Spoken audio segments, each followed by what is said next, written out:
Hello everyone, welcome to battle ice. I hope आप सब लोग बहुत अच्छे होंगे। आज की वीडियो में हम 22 जनवरी का न्यूज़पेपर एनालिसिस करेंगे। इसमें टोटल मैंने 4 आर्टिकल लिए हैं, जिसमें पहला आर्टिकल बात करता है ग्रेका मिशेल को इंदिरा गांधी पीस प्राइज़ मिला है 2025 का। यहाँ पे आपको मैं समझाऊंगा इंदिरा गांधी प्राइज़ क्या होता है, क्या क्राइटेरिया होती है देने की। फिर मैं आपको समझाऊंगा कि इस पूरे प्राइस का सिग्निफिकेंस फ्रॉम यूपीएससी पर्सपेक्टिव क्या है, यूपीएससी में कैसे सवाल पूछे गए हैं, इससे वो मैं आपके साथ डिस्कस करूंगा। नेक्स्ट आर्टिकल बात करता है सुप्रीम कोर्ट ने क्या कहा है फ्रीबी के ऊपर और वेलफेयर स्कीम्स के ऊपर।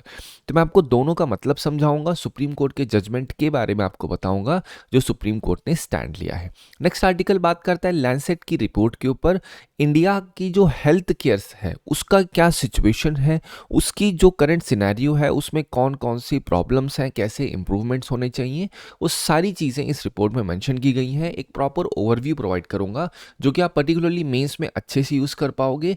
लैंसेट क्या है, किस तरीके से ये वर्क करती है वो मैं आपको बताऊंगा, किस सेक्टर में वर्क करती है वो मैं आपको समझाऊंगा।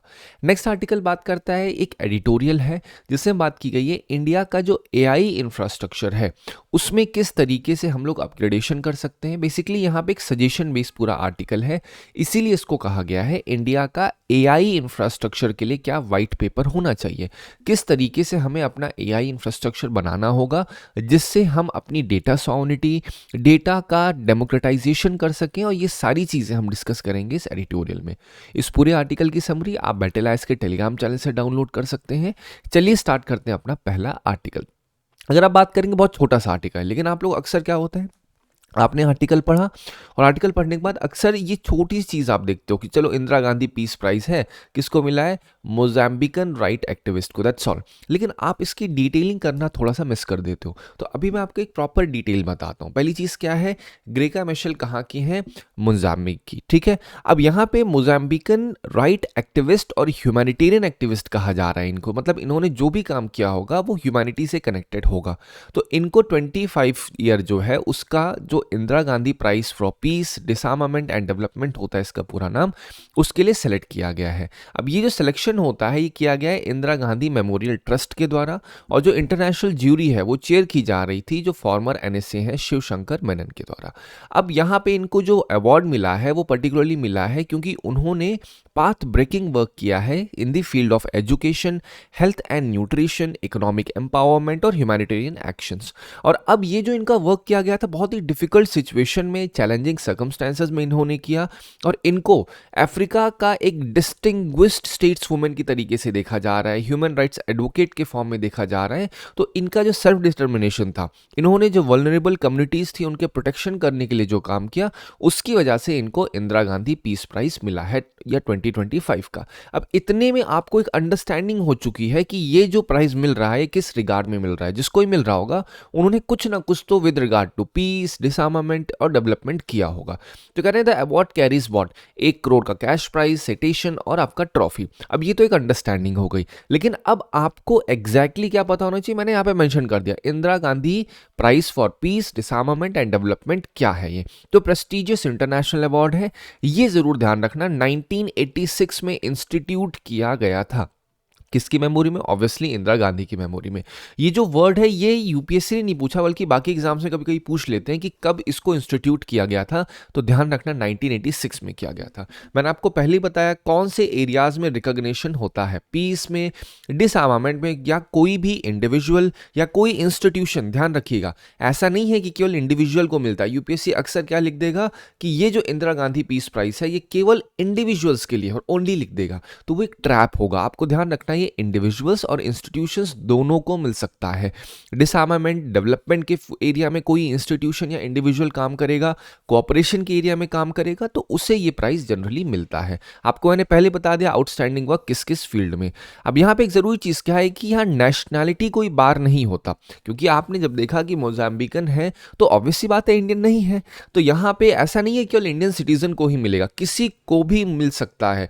बस जो वर्क है उसका इम्पैक्ट ग्लोबल होना चाहिए, और डिफ़िकल्ट कंडीशंस में अगर कोई इंसान एकदम रिजिलियंट रहता है तो उसके लिए काफ़ी ज़्यादा ये प्राइज़ उसको दिया जाता है, ठीक है? चलो, अब बात करते हैं किसको पहला मिला। तो 1986 में जब इंस्टीट्यूट हुआ तो यूनिसेफ को अवार्ड किया गया था पहला प्राइज़। कैसे दिया जाता है? इंटरनेशनल ज्यूरी होती है और कोई डिस्टिंग्विश्ड इंडियन पर्सनैलिटी होती है जो चेयर करती है, और इंदिरा गांधी मेमोरियल ट्रस्ट के द्वारा अनाउंस किया जाता है। क्या क्या होता है वो मैंने आपके साथ डिस्कस कर दिया। तो आपको पता होगा यूपीएससी में अक्सर सवाल कैसे पूछे जा रहे हैं, भारत रत्न के ऊपर पूछ लिया, पद्म विभूषण के ऊपर पूछ लिया, तो यहाँ से ऐसे पूछ सकते हैं आपको इंदिरा गांधी ट्रस्ट के ऊपर या इंदिरा गांधी पीस प्राइज के ऊपर। अब आप सोच रहे होगे सर कैसे हम ये देखेंगे सवाल पूछा जा सकता है नहीं पूछा जा सकता। तो आप देखिए यहाँ पे सवाल 2015 का, Indira Gandhi prize for peace disarmament and development for 2014। तो मैं आपसे पूछता हूँ, क्या 2026 में ये नहीं बोल सकते हैं कि Indira Gandhi prize for peace disarmament and development 2025 किसको दिया गया है? ऐसे नहीं पूछ सकते। क्या इसमें ये नहीं डाल सकते हैं कि this prize is only given to Indian citizen, this prize is limited only to individuals and not to institutions? आप सोच के देखिए, क्या ये सारे पॉइंट्स नहीं मेंशन कर सकते हैं? Absolutely this is very much possible for them to put this kind of trap in front of you, because when you are sitting in examination hall आपका दिमाग पूरी तरीके से काम नहीं कर रहा होता है, प्रेशर होता है। तो उस चीज़ को फेस करने के लिए आप कुछ चीज़ों को बहुत ही स्पेसिफिक ध्यान रखिएगा। तो 2015 के लिए था, ठीक।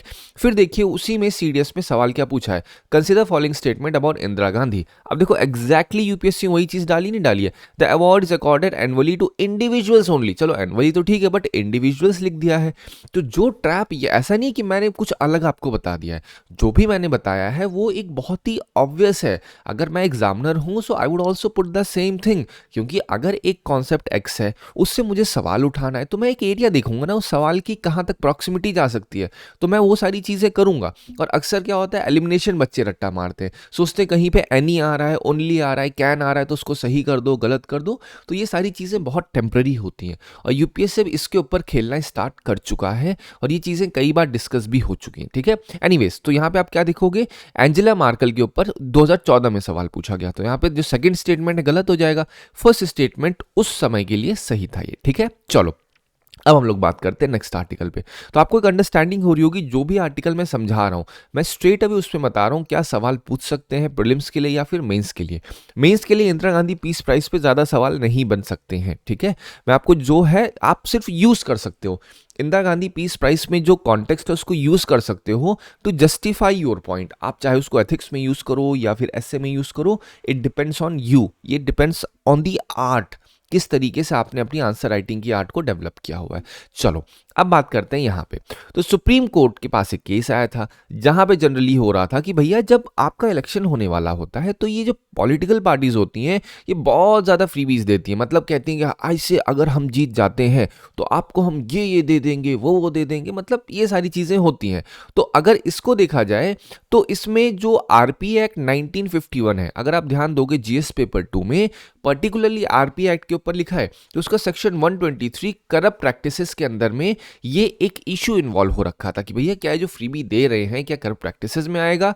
फिर अगर आप ध्यान दोगे अगर ये करप्ट प्रैक्टिसेस में है तो फ्रीबी में अगर आपने बहुत ही आउट ऑफ द बॉक्स जाके बोला है तो आर्टिकल 28 जो पब्लिक एक्सपेंडिचर के ऊपर बात करता है वो भी इंपैक्ट होगा। तो सुप्रीम कोर्ट के पास गया तो सुप्रीम कोर्ट ने क्लियरली बोला कि भैया आप जो है इर्रेशनल फ्रीबीज को आप अलग करिए फ्रॉम लेजिटिमेट वेलफेयर इन्वेस्टमेंट। दोनों में डिफरेंस है।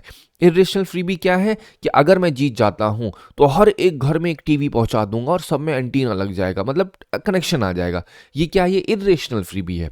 वहीं पे कहा जाए कि अगर हम जीतते हैं तो हम आपके हर घर में एक नल पहुंचेगा, जो बेसिक पब्लिक गुड होते हैं वो पहुंचेंगे, हेल्थ केयर फैसिलिटीज पहुंचेंगी। तो सुप्रीम कोर्ट ने इस चीज को समझा है, कहा भैया ऐसा नहीं है कि फ्रीबीज गलत है, उनका पॉइंट ये इर्रेशनल फ्रीबीज नहीं होनी चाहिए। उन्होंने कहा है कि भैया आप अगर जो कैश या गुड्स को इंडिविजुअल को दे रहे हो that is completely different from investing in public welfare schemes. कहा कि आप ये नहीं कंसिडर कर सकते हो कि कोई कैश दे रहा है, किसी गुड दे रहा है इंडिविजुअल को इलेक्शन जीतने के लिए, वो एक इर्रेशनल एस्पेक्ट है। लेकिन अगर वहीं पे कोई इंसान पब्लिक वेलफेयर स्कीम्स में इन्वेस्ट कर रहा है, वो उस एरिया में काम करने की कोशिश कर रहा है, then it is something which is decent, वो चीज़ की जा सकती है। तो welfare spending on health, education, marginalise section, ये कॉन्स्टिट्यूशनल ऑब्लिगेशन कहा है, कब कहा है, जो सीजीआई सूर्यकांत ने ये बात स्पेसिफिकली मेंशन की है। तो आप मेंस में इसको डाल सकते हो कि ये चीज खुद सुप्रीम कोर्ट ने कहा है कि भैया इर्रेशनल फ्रीबी मत दो। लेकिन अगर आप वेलफेयर स्पेंडिंग करने की बात कह रहे हो हेल्थ में, एजुकेशन में, मार्जिनलाइज सेक्शन में, तो ऑलरेडी ये कॉन्स्टिट्यूशनल ऑब्लिगेशन है। ये कोई कॉन्स्टिट्यूशनल लीगल ऑब्लिगेशन सेंस में नहीं देखा जाता है। क्या ये एनफोर्सेबल है डीपीएसपी? नहीं, यूपीएससी अक्सर ऐसा लिखता है आपके सामने। तो अंडर डीपीएसपी तो ऑलरेडी कॉन्स्टिट्यूशनल ऑब्लिगेशन है गवर्नमेंट के ऊपर कि भैया आपको वेलफेयर स्पेंडिंग करनी पड़ेगी इन दी सेक्टर ऑफ हेल्थ, एजुकेशन और मार्जिनलाइज सेक्शन। तो कोर्ट ने क्वेश्चन किया है कि भैया जो आपका रेवेन्यू सरप्लस, जो एक्स्ट्रा पैसा आ रहा है, उसको आप इंक्लूसिव डेवलपमेंट के लिए क्यों ना लगाएं, उसको आप फ्री मेडिकल केयर, एजुकेशन के लिए लगाइए। अब ये सारी चीजें तब आ रही थी जब आपका एक पिटीशन डाली गई, उनसे कहा गया कि भैया जो इर्रेशनल इलेक्शन फ्रीबीज हैं उनको करप्ट प्रैक्टिसेस में डाल देना चाहिए। ठीक है, तो ये चीज पिटीशन में बोली गई, लेकिन सुप्रीम कोर्ट ने इसमें एक ओवरऑल अंडरस्टैंडिंग दी है। तो उसमें ये चीज कही है कि भैया अगर जो आपका फ्रीबी है ये एक पैरासाइटिक एग्जिस्टेंस है, मतलब अगर आप बहुत ज्यादा फ्रीबी दोगे तो उससे यहाँ पे लोगों के मन में एक आएगा भैया चलो इलेक्शन आया है, मांग लो जो जो मांगना है, क्योंकि अगले 5 साल तो कुछ नेता करने नहीं जा रहे। तो ये उनके लिए एक मौका होता है। ठीक है, ये जनरली गांव देहात में ज्यादा देखने को मिलती है। आप अगर जो बाकी इलेक्शंस होंगे जो स्टेट असेंबली की, उसमें देखने को मिलती है। ठीक है, तो वही सेम चीज है यहाँ पे। आपको मेन चीज क्या पता होनी चाहिए, सुप्रीम कोर्ट ने जो टेक ले रखा है आप उसको मेंस में यूज कर सकते हो। पर्टिकुलरली आरपीआई 123 और 282 के बारे में आपको थोड़ी अंडरस्टैंडिंग होनी चाहिए। सवाल उठता है सुप्रीम कोर्ट ने जो पॉइंट बोला है कि भैया आप इर्रेशनल मत करो, लेकिन rational is something which is decent, तो उसका इंपैक्ट क्या है। तो इसमें ये एक तरीके से गाइडलाइन और लिमिट करेगा इलेक्शन फ्रीबीज के ऊपर, अननेसेसरी जो है। ये करप्ट प्रैक्टिसेस को रीडिफाइन कर सकता है। मतलब ऐसा नहीं है कि हर एक चीज करप्ट प्रैक्टिसेस में डाल दी जाएगी। फिर गवर्नमेंट को पुश कर सकता है ये प्री प्रायोरिटाइज करे long term welfare over short term populism. मतलब ऐसा नहीं कि शॉर्ट टर्म आप जा करके केवल जो पॉपुलिस्ट हैं, लोग हैं, पॉपुलेशन से वोट बटोरने के लिए आपने जा करके बोल दिया हम आपको ये देंगे, वो देंगे, वो देंगे, एंड में क्या है, कुछ भी नहीं। तो ये चीजें नहीं होनी चाहिए। अगर इलेक्शन है तो आपने 5 किलो अनाज दे दिया है, अगर आप सोच रहे हैं कि बस इलेक्शन के बाद, ऐसा तो है नहीं 5 किलो अनाज अगले 5 साल तक चलेगा, ऐसा नहीं होगा। तो उस सिचुएशन में ये पता होना जरूरी है कि जो भी एक्शन लिया जा रहा है किसी पार्टी के द्वारा, किसी भी आपका जनप्रतिनिधि के द्वारा, तो वो एक्शन क्या लॉन्ग टर्म बेसिस पे है, क्या वो पब्लिक गुड को क्रिएट कर रहा है, क्या वो एजुकेशन, हेल्थ या मार्जिनलाइज कम्युनिटी को हेल्प कर रहा है। अगर कर रहा है देन इट इज डिसेंट। ठीक है, तो यहाँ पे फिस्कल डिसिप्लिन को भी फोकस मिलेगा, स्ट्रेंथन होगी, मजबूत होगी कि वो इंक्लूसिविटी को और ज्यादा अच्छे से इन्फ्लुएंस करें। ठीक है, चलो अब बात करते हैं हम लोग नेक्स्ट आर्टिकल पे। नेक्स्ट आर्टिकल बात कर रहा है लैंसेट के ऊपर। तो लैंसेट ने जो बात कही है, पहली बात आपको समझाता हूं डायरेक्टली व्हाट इज लैंसेट। तो लैंसेट वर्ल्ड की वन ऑफ द ओल्डेस्ट और मोस्ट प्रेस्टिजियस मेडिकल जर्नल है, मतलब पेपर है जो यूके बेस्ड है। ठीक है, डाल कह सकते हैं लैंसेट इज यूएस बेस्ड। ये जनरल कुछ पॉइंट्स होते हैं ट्रैप वाले। तो ये high impact global health research को पब्लिश करती है, जो गवर्नमेंट को, डब्ल्यूएचओ को, ग्लोबल हेल्थ पॉलिसीज को इन्फ्लुएंस करती है। तो अब सवाल उठता है कि लैंसेट ने इंडिया के रिगार्ड में क्या बोला है। ठीक है, what did the Lancet commission से। तो उसने बोला कि भैया इंडिया को जो publicly finance, publicly provided health care system है वो और अच्छे से इम्प्रोवाइज करना होगा अंडर यूनिवर्सल हेल्थ कवरेज। मतलब जो India already universal health coverage कर रहा है, तो उसमें पब्लिकली फाइनेंस या पब्लिक मतलब गवर्नमेंट फाइनेंस और गवर्नमेंट के द्वारा प्रोवाइड की जाने वाली हेल्थ केयर सिस्टम को हमें और ज्यादा मजबूत करना होगा। जो हमारा हेल्थ केयर है उसको हमें इंटीग्रेट करना होगा, उसको हमें इंटीग्रेट ऐसा करना होगा जिसमें सिटीजन्स के साथ वो सेंटर्ड हो। ऐसा नहीं होना चाहिए कि अलग अलग हेल्थ केयर सेंटर में आप लोग अलग अलग तरीके से फ्रैगमेंटेड फॉर्म में चीजें हो रही हैं। तो इनका कहना है कि जितनी भी हेल्थ केयर फैसिलिटीज हैं उनको इंटीग्रेट करो और सिटीजन सेंट्रिक बनाओ। तो जो प्राइवेट सेक्टर है उनको रेगुलेट करना होगा। ऐसा नहीं है कि वो डोमिनेट करें आकर के कि भैया हेल्थ केयर सेक्टर में एक प्राइवेट प्लेयर है जो आकर के एकदम बोल रहा है कि ऐसे ऐसे मेडिकल है या इस तरीके से हॉस्पिटल्स है, उसके ये सारे बिल्स हैं। तो ये सब चीजें होना सही नहीं है। तो हमें फोकस करना होगा just from degree to competency, ethics, motivation. जो हेल्थ वर्कर्स होते हैं उनका ये मतलब नहीं होना चाहिए कि बस डिग्री पाली सब कुछ हो चुका है। आपको फोकस करना पड़ेगा कि आप क्या कॉम्पिटेंट हो, कि आपके एथिक्स, आपके मोटिवेशन जो है वो क्या अलाइन हो रहे हैं हेल्थ के साथ या नहीं हो रहे हैं। तो ये सारी चीज किसने, लैंसेट कमीशन ने कही है अपनी रिपोर्ट में। यहाँ पे जो फ्रंट लाइन वर्कर्स हैं, आयुष सिस्टम है, उन्हें हमें और एम्पावर करना पड़ेगा। जो डिजिटल टेक है, एआई है और जो जेनोमिक्स है, उसको हमें और अच्छे से इस्तेमाल करना होगा। किसमें? डायग्नोसिस में, प्रिवेंशन करने में, और जो डिलीवरी होती है हेल्थ केयर की, उसको और अच्छे से प्रोवाइड करने में। हमें प्रॉपर फॉर्म में स्टेट और लोकल गवर्नमेंट की जो पावर है उसको डिसेंट्रलाइज करना पड़ेगा। ये नहीं है कि सेंट्रलाइज कर लिया एक के हाथ में, हमें डिसेंट्रलाइज करना पड़ेगा, जिससे हेल्थ जो है एक प्रॉपर कस्टमाइज्ड फॉर्म में लोगों को मिल सके। ठीक है, तो ये लैंसेट ने कहा। अब ये जितने भी मैंने पॉइंट्स बोले हैं, जिन बच्चों को थोड़ी बहुत भी आंसर राइटिंग की अंडरस्टैंडिंग है, तो उन्हें पता है ये बात अच्छे से कि ये पॉइंट्स कहां कहां यूज कर सकते हो। आप पर्टिकुलरली जीएस पेपर 1 में यूज कर सकते हो, जीएस पेपर 2 में भी यूज कर सकते हो, जीएस पेपर 3 में भी यूज कर सकते हो, इवन दो ये हर जगह, क्योंकि ये रिपोर्ट का कहना है। ये जो पॉइंट्स बोले आप अपने अनुसार, आप जिस भी पॉइंट से कंफर्टेबल फील करो आप उसको लिख सकते हो। सवाल होता है व्हाई डिड इट से दिस, क्यों कहा है? क्योंकि इंडिया का जो हेल्थ सिस्टम है वो बहुत ज्यादा out of the pocket expense driven है, मतलब जेब से बहुत पैसा जाता है, फ्रैगमेंटेड है, पब्लिक प्राइवेट प्लेयर्स अलग अलग तरीके से काम कर रहे हैं। प्राइमरी और प्रिवेंटिव केयर, अगर आप ध्यान दोगे तो प्रिवेंटिव केयर के ऊपर यूपीएससी ने सवाल पूछा है, प्रिवेंटिव और क्यूरेटिव केयर के ऊपर। यहां पे केवल इंश्योरेंस लेड मॉडल अकेले डिलीवर नहीं कर सकता है इक्विटेबल हेल्थ केयर। तो ये जो लैंसेट ने कहा, इसकी इंपॉर्टेंस क्या है? तो यहां पे एविडेंस बैक्ड रिफॉर्म्स होने के लिए एक रोड मैप मिलता है। जो हेल्थ है उसे एज अ पब्लिक गुड के तरीके से एक स्ट्रेंथनिंग मिल जाती है। कोई मार्केट कमोडिटी नहीं है, बल्कि एक जनता का हक है कि अगर वो किसी देश में है तो उनको हर वो फैसिलिटीज मिलनी चाहिए जो कि गवर्नमेंट केपेबल है देने के। ठीक है, यहां पे अलाइन होता है कॉन्स्टिट्यूशनल और इक्विटी प्रिंसिपल्स के साथ। तो डीपीएसपी जो है, तो क्या उसके साथ ये अलाइन नहीं हो रही है लैंसेट की रिपोर्ट? ऑब्वियसली हो रही है। तो आपको इस तरीके से समझना होगा चीजों को। ठीक है, चलो हम लोग बात करते हैं इसका ओवरऑल। मैंने आपको इंपॉर्टेंस बता दी, इंपैक्ट क्या होगा, इन्फ्लुएंस हो सकती है इंडिया की नेशनल हेल्थ पॉलिसी रिवाइज की जा सकती है, पब्लिक हेल्थ फाइनेंस डिसीजन, क्योंकि इतनी बड़ी, आप सोच के देखो, अगर लैंसेट कमीशन ने अपनी रिपोर्ट में बात कही है जिसको डब्ल्यूएचओ तक ध्यान से सुनता है, तो ऐसा तो नहीं इंडिया इग्नोर करेगा। तो इंपैक्ट हो सकता है पॉसिबली, डिजिटल हेल्थ और एआई स्ट्रेटेजी इंप्रोवाइज हो सकती है, और इंडिया का role as a global south health leader के तरीके से और मजबूत हो सकता है। ठीक है, चलिए अब हम लोग बात करते हैं इस क्वेश्चन के। With reference to the Lancet consider the following, it is one of the world's oldest most influential medical journal. क्या ऐसा है? Yes. It pushes research mainly related to alternative medicine. क्या ऐसा है? नहीं, ऐसा बिल्कुल नहीं है। ये हर एक पार्ट में हेल्थ के सेक्शन में पब्लिश करते हैं। It reports often on influence global and national health policies. Obviously it influences, अभी मैंने आपको बताया, तो यहाँ पे ए जो होगा वो सही हो जाएगा। ठीक है, चलिए हम लोग बात करते हैं नेक्स्ट आर्टिकल पे। नेक्स्ट आर्टिकल किस चीज के ऊपर बात कर रहा है? इंडिया का एआई इंफ्रास्ट्रक्चर के ऊपर व्हाइट पेपर। मतलब इंडिया का जो एआई इंफ्रास्ट्रक्चर है, इंडिया की जो एआई बिल्डिंग है, वो किस तरीके से होनी चाहिए। तो पेपर क्या है? पेपर एक तरीके से सजेशन है। ठीक है, तो गवर्नमेंट ऑफ इंडिया जो है वो फोकस किस पे करना चाहिए उसको, या गवर्नमेंट किस पे फोकस करने की कोशिश कर रही है, वो है जो एआई इंफ्रास्ट्रक्चर है उसको हमें डेमोक्रेटाइज करना पड़ेगा। मतलब उसके एक्सेस को हमें डेमोक्रेटिक फॉर्म में करना पड़ेगा। तो एक बात आपको समझना पड़ेगा कि जो एआई इंफ्रास्ट्रक्चर है वो कंट्रोल कौन करेगा। आपको समझना होगा एआई इंफ्रास्ट्रक्चर मतलब क्या होता है। Infrastructure is something which is in physical form, obviously बात है। तो यहां पे ये नहीं है आपके सामने एक ऐप है तो एआई इंफ्रास्ट्रक्चर है। एआई इंफ्रास्ट्रक्चर मतलब होता है जो आपका डेटा होता है, जो बड़े बड़े डेटा सेंटर्स होते हैं, जहां पे आपकी कंप्यूटिंग होती है, जहां पे आपके मॉडल्स बनते हैं, तो ये सब आपका एआई इंफ्रास्ट्रक्चर में आता है। तो इस पूरे एडिटोरियल में जो कोर आर्गुमेंट है वो क्या है कि एआई फ्यूचर है वो डिपेंड करेगा कि किसके पास पावर, कंप्यूट करने की पावर, डेटा की और मॉडल्स की पावर होगी, तो वो ज्यादा स्ट्रेंथनिंग सिचुएशन में रहेगा।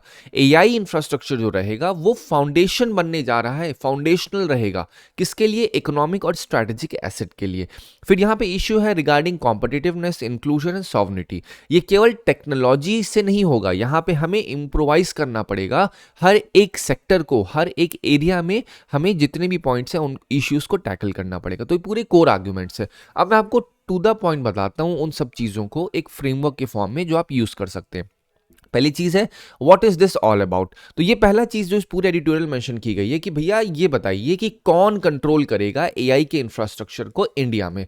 क्योंकि जो एआई है it is not about AI apps और चैटबॉट्स बट कंप्यूट पावर। मतलब किस तरीके से जो एआई एप्स, चैटबॉट है, जहां से वो पावर पा रहे हैं, that is data, GPU, data centres या एआई के प्लेटफॉर्म, ये सब कुछ इंडिया में है या नहीं है। तो गवर्नमेंट तो ऑब्वियसली कहती है कि एआई का फ्यूचर डिपेंड करेगा इंफ्रास्ट्रक्चर के एक्सेस के ऊपर, क्योंकि टैलेंट और एल्गोरिथम केवल नहीं ज़रूरी है, हमारे पास इंफ्रास्ट्रक्चर भी तो होना चाहिए। टैलेंट है लेकिन हमारे पास वो इंफ्रास्ट्रक्चर अगर नहीं है तो क्या होगा?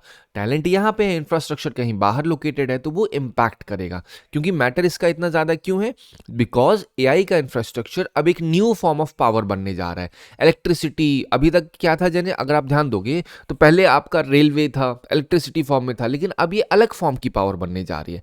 तो जो अभी के लिए ग्लोबल फर्म्स हैं वो कंट्रोल करती हैं चिप्स को, मॉडल्स को, कंप्यूटेशन अपने हिसाब से करती हैं। क्योंकि अगर हमारा खुद का एआई इंफ्रास्ट्रक्चर नहीं होगा तो इंडिया अगेन ये रिस्क पे आ जाएगी कि क्या भैया वो कंज्यूमर है या फिर क्रिएटर है। तो क्रिएटर बनने में इंडिया को मुश्किल हो जाएगी और सिर्फ कंज्यूमरिज्म के तरीके से काम होगा।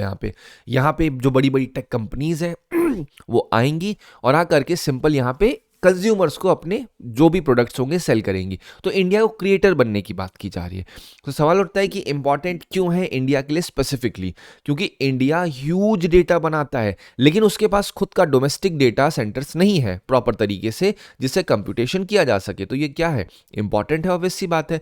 हमारा डिपेंडेंस फॉरेन प्लेटफॉर्म से काफ़ी ज़्यादा अफेक्ट होता है, ठीक है, क्योंकि यहाँ पे इकोनॉमिक कॉम्पिटिटिवनेस है, डिजिटल सॉवरिटी का पॉइंट है, नेशनल सिक्योरिटी का पॉइंट है। अब यहाँ पे क्या है, जो आपका एआई का यूज़ है एग्री में, हेल्थ में, एजुकेशन में, गवर्नेंस में, तो ये सारी लिमिट हो जाती हैं। अगर हमारे पास खुद का एक प्रॉपर एआई इंफ्रास्ट्रक्चर होगा तो हम सभी एरियाज में अच्छे तरीके से चीज़ों का इस्तेमाल कर पाएंगे। तो सोल्यूशन क्या प्रपोज किया गया है? सोल्यूशन किया गया है भैया, हमें एआई इंफ्रास्ट्रक्चर को एक डिजिटल पब्लिक गुड के तरीके से मानना चाहिए। हमें अपना खुद का डिजिटल पब्लिक इंफ्रास्ट्रक्चर बनाना होगा। हमें पब्लिक फंडिंग को, प्राइवेट एफिशिएंसी को, PPP मॉडल को फॉलो करना पड़ेगा। हमें ट्रस्ट, इंक्लूजन, सस्टेनेबिलिटी को एंश्योर करना पड़ेगा, ठीक है। क्योंकि जो एआई एक्सेस है वो डिसाइड करेगा कि कौन इनोवेट करेगा, कौन गवर्न करेगा और कौन कंट्रोल करेगा डेटा और टेक को। तो ये मैंने पूरे एडिटोरियल को शॉर्ट और क्रिस्प में आपके सामने प्रेजेंट कर दिया ताकि आपकी अंडरस्टैंडिंग यहाँ पे डेवलप हो सके। आई होप आपको इस आर्टिकल से मदद मिली होगी। Thank you so much for watching this video.